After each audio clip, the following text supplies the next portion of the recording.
स्वतंत्र भारत किसी ऐसे देशद्रोही को स्वीकार नहीं कर सकता है। अब हर्षवर्धन जी, मैं आपके पास आ रही हूं। योगी आदित्यनाथ के इस बयान को आप कैसे देखते हैं? क्योंकि हम जानते हैं कि जो हिंसा हुई उसके परिप्रेक्ष्य में उसको इस औरंगजेब को लेकर जो हंगामा हुआ, उसकी कब्र को हटाने को लेकर, मजार को हटाने को लेकर जो बयान हुए, उसके बाद ये पूरी हिंसा भड़की, ऐसा कहा जाता है। अब आप योगी आदित्यनाथ के बयान को कैसे ले रहे हैं? क्या औरंगजेब प्रेम इज इक्वल टू देशद्रोह? नहीं, मतलब मुझे नहीं समझ में आता कि इस पर कोई चर्चा विवाद के तौर पर क्यों होनी चाहिए। इस पर चर्चा तो ये होनी चाहिए कि हाँ, अगर कोई इस देश में, इस देश की संस्कृति पर जिसने हमला किया, जो एक क्रूर आक्रांता के तौर पर जाना जाता है, उसकी विरासत की बात कैसे कोई कर सकता है? तो जाहिर है, अगर ऐसे क्रूर आतंकी व्यक्ति के साथ कोई अपना रिश्ता जोड़ रहा है तो वो देशद्रोह जैसा ही। दुर्भाग्य ये है कि आज तक अबू आजमी पर समाजवादी पार्टी ने कोई कार्रवाई नहीं की। हर किसी को याद आ रहा है कि भाई क्यों विश्व हिंदू परिषद और बजरंग दल ऐसा प्रदर्शन करते हैं। अब तो फहीम शेख पकड़ा गया है, अब वो जो घटनाएं सामने आ रही हैं वो पकड़े जाएंगे और उनके खिलाफ कार्रवाई भी ठीक से होगी, क्योंकि देवेंद्र फडणवीस जरा सा भी कमजोरी करेंगे मुझे नहीं लगता है। लेकिन सवाल यह है कि क्या राजनीतिक दल इतने गंभीर मसले पर राजनीति छोड़कर मूल मुद्दे पर जाने को तैयार हैं? इस पर बहस हो सकती है कि उसकी कब्र पड़ी रहे या ना रहे, और कब्र रहे भी तो उसकी कब्र पर कोई फूल डालने और कोई वहां इबादत करने तो जाने वाला नहीं है, और जा रहा है तो वो तो खतरनाक है।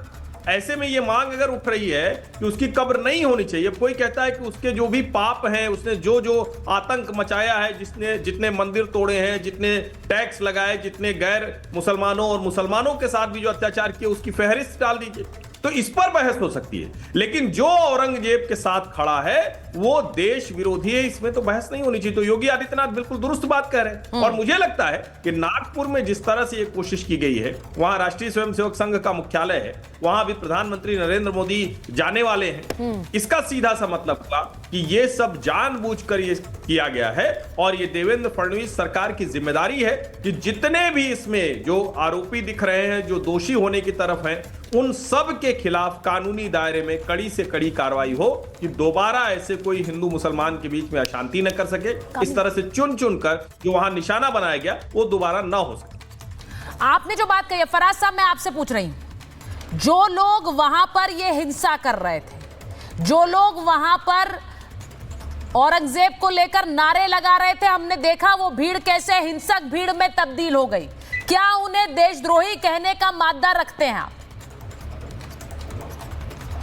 सुचारिता जी, सबसे पहले मैं आपके सवाल का बिल्कुल जवाब दूंगा। आपको पता है कि मैं भागता नहीं हूं। सबसे पहले तो अजय आलोक जी ने अभी एक स्टेटमेंट दिया और मैं उनसे एक सवाल पूछूंगा।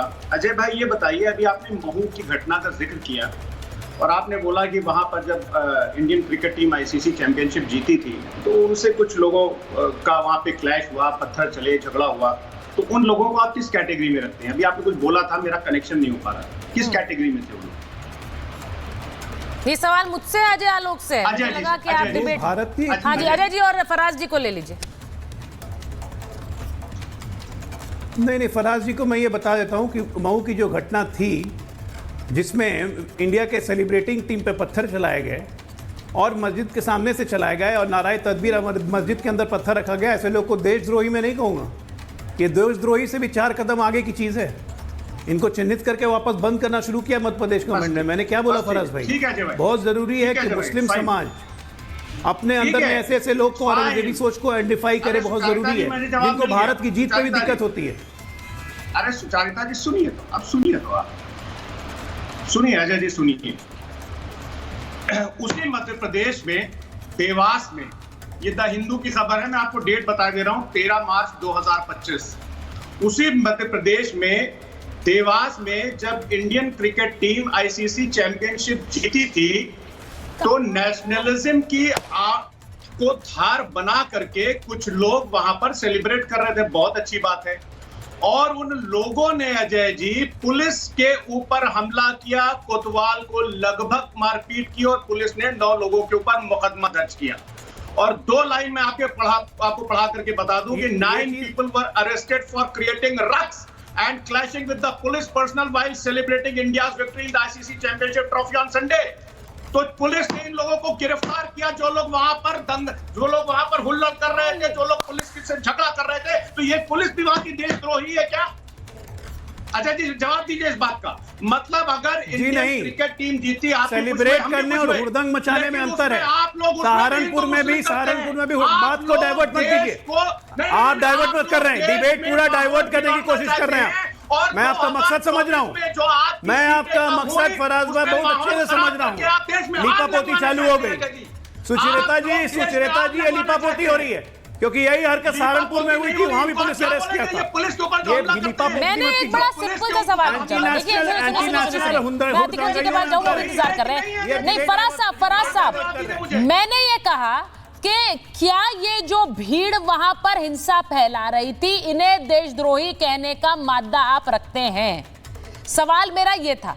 मैं वहां पर वो हिंसा देख रही हूं सर, जो घर जलाए गए, जो गाड़ियां जलाई गई, जो लोगों के रोते हुए वीडियो आए हैं, जो कह रहे हैं कि हमने क्या किया था ऐसा कि हमारे ऊपर इस तरह की हिंसा बरपी। सुचारिता जी सुनिए, अब आप मादे की बात कर रही हैं तो सुनने का जरा मादा रखिए। हाँ। चाहे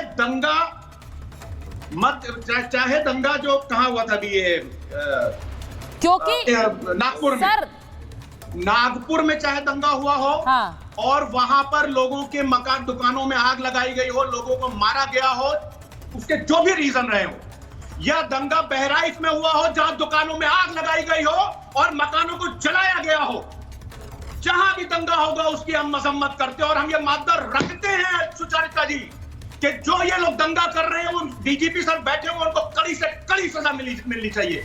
लेकिन अजय आलोक जी के मादा है, आप सिर्फ इन दंगाइयों पर बोल नहीं पा रहे हैं फराज जी। इनके मादा है, पूछिए इनके मादा आप सिर्फ दंगाइयों पर, इन तस्वीरों पर बोल नहीं पा रहे हैं फराज साहब। मैं तो जानती हूँ आप खरी खरी बोलते हैं, आज आप बोल नहीं पा रहे हैं। आप कह रहे हैं बीजेपी के साथ मिलकर जो कर रहे हैं, ये जो लोग नागपुर में कर रहे थे, सिर्फ इन पर नहीं बोल पा रहे हैं।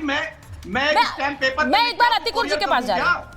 नहीं, आप ये बोल रहे हैं जो बीजेपी के साथ मिलकर कर रहे हैं। मैं सिर्फ ये पूछ रही हूँ कि जो दंगा कर रहे हैं, जिन्होंने गाड़ियां जलाई, अतिकुर साहब, जिन्होंने गाड़ियां जलाई, उसमें मैंने कहा कि जिस तरह के सोशल मीडिया अकाउंट्स आए अतिकुर साहब, शर्मनाक हैं जो बातें कही गई।